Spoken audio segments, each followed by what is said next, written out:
কাদের চেহারা কিয়ামতের দিন কালো কৃষ্ণবর্ণ ধারণ করবে, আর কাদের চেহারা সাদা শুভ্র আকার ধারণ করবে। এ সম্পর্কে ইনশাআল্লাহ আলোচনা করব। আল্লাহ তাআলা এর আগের আয়াতে আমাদেরকে অবহিত করেছেন, জানিয়েছেন যে তোমাদের মধ্যে এমন একটা দল, এমন একটা জাতি থাকা দরকার যারা মানুষকে সৎ কাজের আদেশ দিবে এবং অসৎ কাজের নিষেধ করবে, আর এরাই হবে সফলতা। এর পরের কথাই মহান রব্বুল আলামিন বলেছেন, ওয়ালা তাকুনু কাল্লাযীনা তাফাররাকু, আর তোমরা তাদের মতন হইও না। তাফাররাকু যারা বিচ্ছিন্ন হয়েছে, দলে দলে ভাগ হয়ে গেছে, তোমরা তাদের মতন হইও না। ওয়াখতালাফু, এবং যারা মতনৈক্য করেছে তোমরা তাদের মতন হইও না। মিন বা'দি মা জাআহুমুল বায়্যিনাত, তাদের নিকট সুস্পষ্ট নিদর্শন আসার পরেও যারা এভাবে মতনৈক্য করেছে, তারপরে বিচ্ছিন্ন হয়েছে, তোমরা তাদের মতন হইও না। এখানের মধ্যে মতনৈক্যটা কি রকমের মতনৈক্য, কি রকমের বিভিন্ন দলে বিভক্ত, তোর মধ্যে যেমন এর আগে জুমায় আলোচনা করেছি, যারা খারেজি, রাফিজি, শিয়া সম্প্রদায়, এরা ধরেন বিভিন্ন দলে বিভক্ত হয়ে গেছে, ইসলাম থেকে বের হয়ে তারা বিভিন্ন দলে বিভক্ত হয়ে গেছে। আবার মতনৈক্য, ইসলামের মধ্যে মতনৈক্য করে যারা গোমরাহী হয়ে গেছে তাদের জন্য সর্বনাশ। কিন্তু ইসলামের মধ্যে আকীদাগত যদি কেউ মতনৈক্য করে, এবং এরকমের মতনৈক্য করা নিষেধ, আকীদাগতভাবে কেউ যদি মতনৈক্য করে তাহলে তার ঈমান চলে যাওয়ার সম্ভাবনা রয়েছে।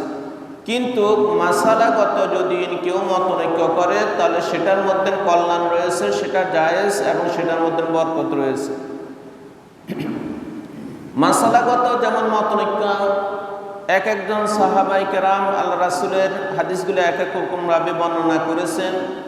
যেমন আপনি ধরেন নামাজের মধ্যে আমিন জোরে বলা, আস্তে বলা, উভয়টা হাদিসের মধ্যে আছে। এটা নিয়ে সাহাবায়ে কেরামদের মধ্যে মতনৈক্য আছে।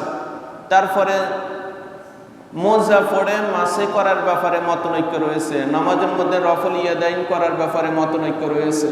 মানে যে সমস্ত মতনৈক্যগুলা শরীয়তে জায়েজ এবং বৈধ, এবং এগুলোর মধ্যে বরকত রয়েছে। এক একজন সাহাবী আল্লাহ রাসূলের এক একটা হাদিসকে বিভিন্নভাবে এভাবে বর্ণনা করছে। কিন্তু ওই রকমের মতনৈক্য করা যাইবে না। স্বয়ং আল্লাহ তাআলাকে নিয়ে, স্বয়ং আল্লাহ রাসূলকে নিয়ে মতনৈক্য করা যাইবে না। যদি কেউ এরকমের মতনৈক্য করে তাহলে সেই কাফের হয়ে যাবে, সেই গোমরাহী হয়ে যাবে, সে পথভ্রষ্ট হয়ে যাবে। এই কারণে আমরা খেয়াল রাখতে হবে যে মাসালাগত মতনৈক্য এটা আমাদের ভিতরে স্বাভাবিক থাকবে, এটা কোনো ব্যাপার না। আমাদের ফরজ বিষয়গুলো আমরা যাতে সকলে একমতে থাকি, যেমন 5 ওয়াক্ত নামাজ আল্লাহ তাআলা আমাদের উপর ফরজ করেছেন, হজ আল্লাহ তাআলা আমাদের উপর ফরজ করেছেন, যাকাত আল্লাহ তাআলা আমাদের উপর ফরজ করেছেন, রোজা আমাদের উপর ফরজ করেছেন। এগুলো আমরা সকলে একমতে একদানে থাকতে হবে। এখন এই ফরজ হুকুমগুলোর মধ্যে যদি আপনি মতনৈক্য করেন যে নামাজ 5 রাকাত না, 5 ওয়াক্ত না, নামাজ হচ্ছে 3 ওয়াক্ত, তাহলে আপনি আকীদাগত মূল বিষয়ের ভিতরে আপনার ভিতরে মতনৈক্য দেখা দিয়েছে। তাহলে এই বিষয়গুলোর মধ্যে যদি আপনার মতনৈক্য দেখা দেয় তাহলে মনে করতে হবে আপনি গোমরাহির মধ্যে রয়েছেন, আপনার ঈমান বরবাদ হয়ে যাচ্ছে। এ কারণে ছোটোখাটো মাসালা নিয়ে মতনৈক্য করা জায়েজ, বৈধ, এবং এটার ভিতরে কল্যাণ রয়েছে। কিন্তু আকীদাগত ইসলামের মূল বিষয়গুলো নিয়ে কোনো অবস্থাতে মতনৈক্য করা যাবে না, দলাদলি করা যাবে না। যদি এরকম করে তাহলে তার ঈমান নিয়ে সন্দেহ রয়েছে। যদি এরকমে যারা মতনৈক্য করেছে এবং যারা বিভিন্ন দলে বিভক্ত হয়েছে, আল্লাহ তাআলা বলছেন ওয়া উলাইকা লাহুম আযাবুন আযীম, এই ব্যক্তিদের জন্য রয়েছে মহান আযাব, মহান শাস্তির ব্যবস্থা করে রাখছেন।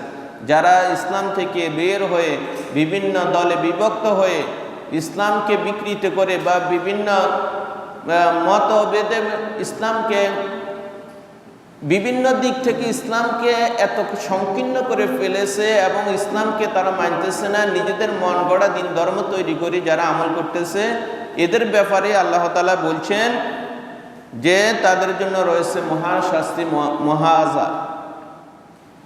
এখন আমাদের দেশের মধ্যে না যারা না অনেকের নামগতভাবে মুসলমান হিসাবে নিজেকে দাবি করে, কিন্তু দেখা যাইতেছে এরকমের হয়েছে, এই তাদের আকীদার মধ্যে শিরকি রয়েছে, যারা সরাসরি কুফরের ভিতরে, যারা সরাসরি শিরকের ভিতরে লিপ্ত, এই রকমের অনেক দল এখন আমাদের বাংলাদেশের মধ্যে রয়েছে। তো এই সমস্ত দলের কারণে এই কারণে আল্লাহ রাসূল বলছে বনি ইসরাইলের ছিল ৭২টি দল, আমার উম্মতের হবে ৭৩টি দল, এর মধ্যে ৭২টাই জাহান্নামে যাবে, একটা মাত্র জান্নাতে যাবে। এই কারণে আমরা আমাদের ঈমান আকীদা এগুলা ঠিক করতে হবে।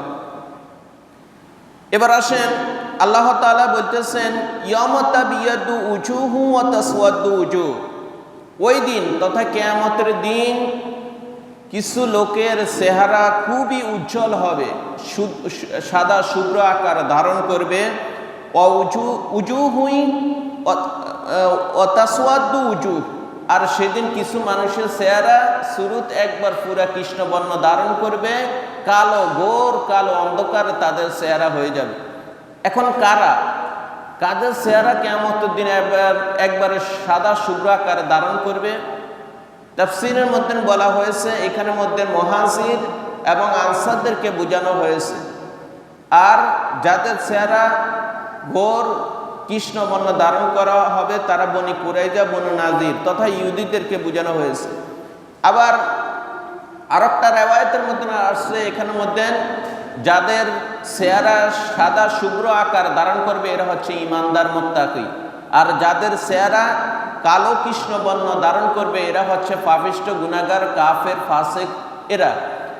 আবার অন্য একটা মতামত রয়েছে যে ওই দিন যারা ইসলামের সঠিক পথের উপর ছিল, হেদায়েতের সঠিক পথে ছিল, কোরআন হাদিসের আলোকে যথাযথভাবে আমল করেছে, নিজেদের জীবনে বাস্তবায়ন করেছে, ওই দিন তাদের চেহারাগুলা খুবই উজ্জ্বল সাদা শুভ্র আকার ধারণ করবে। আর যারা বেদাতি, যারা ইসলামকে বিকৃত করেছে, তাদের চেহারা ওই দিন একবার কৃষ্ণবর্ণ ধারণ করবে, ঘোর কালো আকার ধারণ করবে। সর্বোপরি কথা হচ্ছে কিয়ামতের দিন যারা ঈমানদার মুত্তাকি ওরাই তাদের চেহারার মধ্যে নূর চমকিতে থাকবে, আর যারা কাফের মুশরিক তাদের চেহারা সেই দিন কৃষ্ণবর্ণ ধারণ করবে, মানুষের এমনিতে বুঝতে পারবে। এখানে এই আল্লাহ তাআলা বলছেন যে সাদা শুভ্র আকার ধারণ করবে, এর মানে চেহারা কি পুরো সাদা হয়ে যাবে? না, চেহারাটা সাদা হওয়া বলতে এখানে বোঝানো হয়েছে তার চেহারাটা খুবই আনন্দ থাকবে, খুবই প্রফুল্ল থাকবে। একজন কালো মানুষও যদি তার মুখের মধ্যে হাসি থাকে, তাকে দেখতে ভালো দেখা যায় না? থাকে, ভালো দেখা যায়। আর একজন ব্যক্তির চেহারা সুন্দর, কিন্তু সে যদি দুঃখিত থাকে, তার মন খারাপ থাকে, ওই সুন্দর চেহারাটাও একটা ফ্যাকাশে দেখা যায়।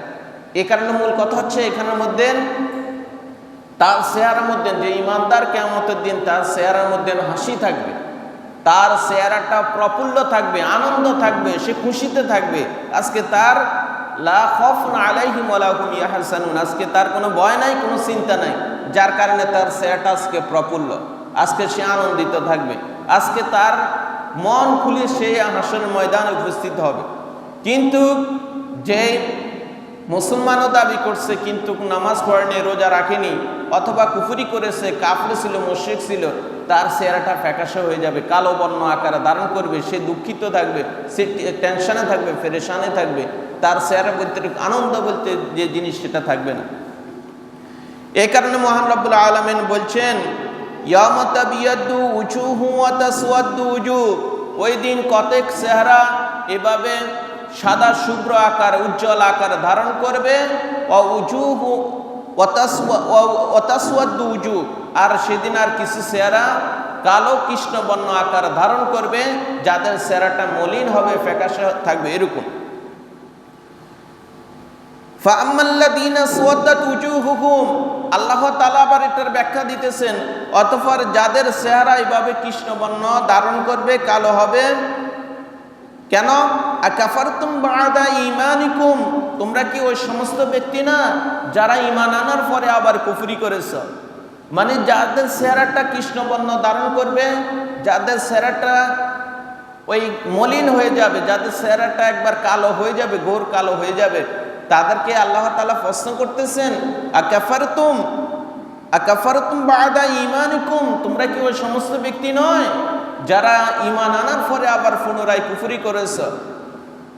এখন আল্লাহ তাআলা এখানে যারা কাফের মুশরিক তাদেরকে সম্বোধন করে এই কথাটা বলছে। কেন বলছে? কেননা রূহের জগতে মহান রব্বুল আলামিন সমস্ত রূহগুলাকে একত্র করে বলেছে, আলাস্তু বিরব্বিকুম, আমি কি তোমাদের রব নই? তখন সকল রূহগুলা সমুচ্চরে একত্রে বলেছে, কলু বালা, হ্যাঁ আপনি আমাদের রব। কাফের, মুশরিক, ইহুদি, খ্রিস্টান, বৌদ্ধ, নাসারা, যত ধর্মের লোক আছে সকলেই ওই রূহের জগতে এই কথা স্বীকৃতি দিয়ে আসছে যে আমাদের রব আপনি। কিন্তু দুনিয়াতে আসার পরে জেনে বুঝে শুনে তারা আবার ওই কুফরি করতেছে। এই কারণে আল্লাহ তাআলা কিয়ামতের দিন তাদের চেহারাগুলাকে যখন কৃষ্ণবর্ণ করে দিবেন, যখন তাদের চেহারাটা কালো হয়ে যাবে, তখন আল্লাহ তাআলা তাদেরকে প্রশ্ন করবে, আকাফারতুম বা'দা ঈমানিকুম, তোমরা কি ওই সমস্ত ব্যক্তি নয় যে ব্যক্তি যারা ঈমান আনার পরে এখন আবার কুফরি করতেছো, কুফরি করেছো? ঠিক আছে, যদি তোমরা এরকমের কুফরি করে থাকো তাহলে তোমাদের পরিণাম ব্যাপারে আমি তোমাদেরকে অবহিত করতেছি, ফাযুকুল আযাবা বিমা কুনতুম তাকফুরুন, তাহলে তোমরা সেই আযাবের স্বাদ, ওই আযাবের স্বাদ তোমরা গ্রহণ করো, বিমা কুনতুম তাকফুরুন, কেননা তোমরা কুফরি করেছো, এই কুফরির কারণে আজকে জাহান্নামের আযাবের স্বাদ তোমরা আস্বাদন করো, জাহান্নামের আযাবের স্বাদ আজকে তোমরা গ্রহণ করো। তাহলে এই কথা থেকে আমাদের নিকট স্পষ্ট হয়ে যাচ্ছে, যারা ঈমান আনার পরে আল্লাহকে আল্লাহ বলে স্বীকৃতি দেওয়ার পরে, রব হিসাবে স্বীকৃতি দেওয়ার পরে দুনিয়াতে আসে আবার আল্লাহ তাআলার নাফরমানি করবে, আল্লাহ তাআলার হুকুমের বরখেলাপ করবে, আল্লাহ তাআলা বলতেছেন ওই দিন আমি তাদেরকে আযাবের স্বাদ কি, আযাব কি জিনিস সেটা স্বাদ তারা সেটা বুঝতে পারবে, এবং ওই দিন এমন পরিণাম হবে যেই তাদেরকে যখন আল্লাহ তাআলা প্রশ্ন করবেন যে তোমরা ঈমান আনার পরে তোমরা দেন এখন আবার কুফরির মধ্যে লিপ্ত হয়েছে, তোমাদের আবার পরিণাম কি তোমরা এবারে দেখো। তাহলে আমাদের নিকট স্পষ্ট হয়ে গেল, যারা ঈমান ছাড়া মৃত্যুবরণ করবে, যারা আল্লাহ তাআলাকে রব হিসাবে, ইলাহ হিসাবে গ্রহণ করবে না, কিয়ামতের দিন তাদের চেহারাটা কৃষ্ণবর্ণ ধারণ করবে, তাদের চেহারাটা সেদিন কালো বর্ণ ধারণ করবে। এরপরে আল্লাহ তাআলা এবারে যারা ঈমান নিয়ে মৃত্যুবরণ করবে তাদের ব্যাপারে বলতেছে, যাদের চেহারা সাদা শুভ্র আকার কিয়ামতের দিন ধারণ করবে তাদের ব্যাপারে আল্লাহ তাআলা বলতেছেন, ওয়াম্মাল্লাযীনা বিয়াদ্দাত উজুহুহুম, যাদের আর ওই দিন যাদের চেহারা সাদা শুভ্র আকার ধারণ করবে, আল্লাহ তাআলা বলতেছেন যদি এদেরকে কি, আল্লাহ তাআলা এদেরকে কি দিবেন, ফাফি রাহমাতিল্লাহ, আল্লাহ তাআলা তাদেরকে বলবেন তোমরা আল্লাহ তাআলার রহমতে প্রবেশ করো, আল্লাহ তাআলার রহমতে থাকো। এখন আল্লাহ তাআলার রহমতটা কি? আল্লাহ তাআলার রহমত হচ্ছে তাদেরকে আল্লাহ তাআলা জান্নাত দান করবেন, তারা জান্নাতে প্রবেশ করবেন। যেদিন ওই কিয়ামতের ময়দানে যাদের চেহারা সেদিন সাদা শুভ্র আকার ধারণ করবে, ওই দিন ওই সমস্ত ব্যক্তিরা জান্নাতের মধ্যে প্রবেশ করবে, আর যাদের চেহারা ওই দিন কালো কৃষ্ণবর্ণ আকার ধারণ করবে তারা নির্দ্বিধায় এইভাবে জাহান্নামের মধ্যে প্রবেশ করবে। এবং আল্লাহ তাআলা এই সমস্ত জান্নাতীদেরকে অভয় দিয়ে বলতেছে, হুম ফিহা খালিদুন, এই জান্নাতীরা যখন জান্নাতে প্রবেশ করবে এরা চিরস্থায়ীভাবে সেখানে থাকবে। যে জান্নাতের এত আরাম, আয়েশ, নাজ, নেয়ামত দেওয়ার পরে মহান রব্বুল আলামিন কি তাদেরকে আবার বের করে দেয়নি? এই চিন্তায় পেরেশানি থাকে কি না? এই চিন্তা পেরেশানি দূর করার জন্য আল্লাহ তাআলা বলবেন হুম ফিহা খালিদুন, এরা চিরস্থায়ীভাবে ওই জান্নাতের মধ্যে থাকবে, চিরস্থায়ীভাবে তারা ওই জান্নাতের মধ্যে থাকবে, এখান থেকে কখনো তারা বের হবে না। আল্লাহ তাআলা এদেরকে বের করবেন না, আল্লাহ তাআলা সেই অভয় তাদেরকে দিয়ে দিবেন। এখন আল্লাহ তাআলা এ সমস্ত কথাগুলা বলি আমাদেরকে এরপরে বলতেছেন তিলকা আয়াতুল্লাহি নাতলুহা আলাইকা বিল হাক্কি, আর এগুলি হচ্ছে আল্লাহ তাআলার আয়াত, আল্লাহ তাআলার নিদর্শন। নাতলুহা আলাইকা, যা আপনার নিকট তেলাওয়াত করা হচ্ছে, যা আপনার নিকট পাঠ করা হচ্ছে, বিল হাক্কি, সত্য সহকারে, যেটা আপনার নিকট সত্য সহকারে এভাবে পাঠ করা হচ্ছে। ওয়ামাল্লাহু ইউরিদু যুলমাল লিল আলামিন, আর আল্লাহ তাআলা এই জগৎবাসীর কারোর উপর কোনো রকমের জুলুম করার ইচ্ছা নাই। আল্লাহ তাআলা কোনো বান্দার উপর, কোনো মানুষের উপর জুলুম করতে চান না। কোনো ব্যক্তি যাতে জাহান্নামে শাস্তি ভোগ না করে, অথবা সে যাতে কঠিন আযাব শাস্তির সম্মুখীন না হয়, এই কারণে আল্লাহ তাআলা এই সমস্ত কথাগুলা আমাদেরকে বারবার বলে দিতেছে, যাতে আমরা ঠিক হই, আমরা সংশোধন হই, আমরা আমাদের ঈমান আমলকে যাতে ঠিক রাখি, মৃত্যুবরণ করার পূর্বে যাতে আমরা ঈমান নিয়ে যেতে পারি। এই কারণে মহান রব্বুল আলামিন অসংখ্য আয়াতে, অসংখ্য তার বাণীর মধ্যে এই কথাগুলো ব্যক্ত করেছেন যে আমরা যাতে নিজেদেরকে ঠিক করে নিই, আমরা সংশোধন করে নিই। কেননা আল্লাহ তাআলা ওই দিন কোনো মানুষের উপর জুলুম করবে না। যে যেটা প্রাপ্য আল্লাহ তাআলা তার প্রাপ্য অনুযায়ী তাকে পুরাপুরিভাবে সেটা বুঝিয়ে দিবেন। কেউ যদি ন্যাক কাজের প্রাপ্য, ন্যাক কাজের পরিপূর্ণ ওই প্রাপ্যটা তাকে পুরাপুরিভাবে বুঝিয়ে দিবেন। আবার কেউ যদি বদ কাজ করে, খারাপ কাজ করে, গুনাহের কাজ করে, তাহলে তার শাস্তি যতটুকু পাবার ততটুকুই পাইবে। এরপরে যদি কারোর মুসলমান ছিল, সে মুসলমান থাকি মৃত্যুবরণ করছে, কিন্তু তার কিছু যেমন ফরজ নামাজ ছেড়ে দিয়েছে, ফরজ রোজা ছেড়ে দিয়েছে, গুনাহের কবিরা গুনাহে লিপ্ত হয়েছে, এই সমস্ত গুনাহের জন্য আল্লাহ তাআলা তাকে শাস্তি দিবেন। শাস্তি দেওয়ার পরে, তার শাস্তি শেষ হয়ে যাওয়ার পরে, এরপরে আবার তাকে জান্নাত থেকে বের করে জান্নাতের মধ্যে আল্লাহ তাআলা প্রবেশ করাবেন।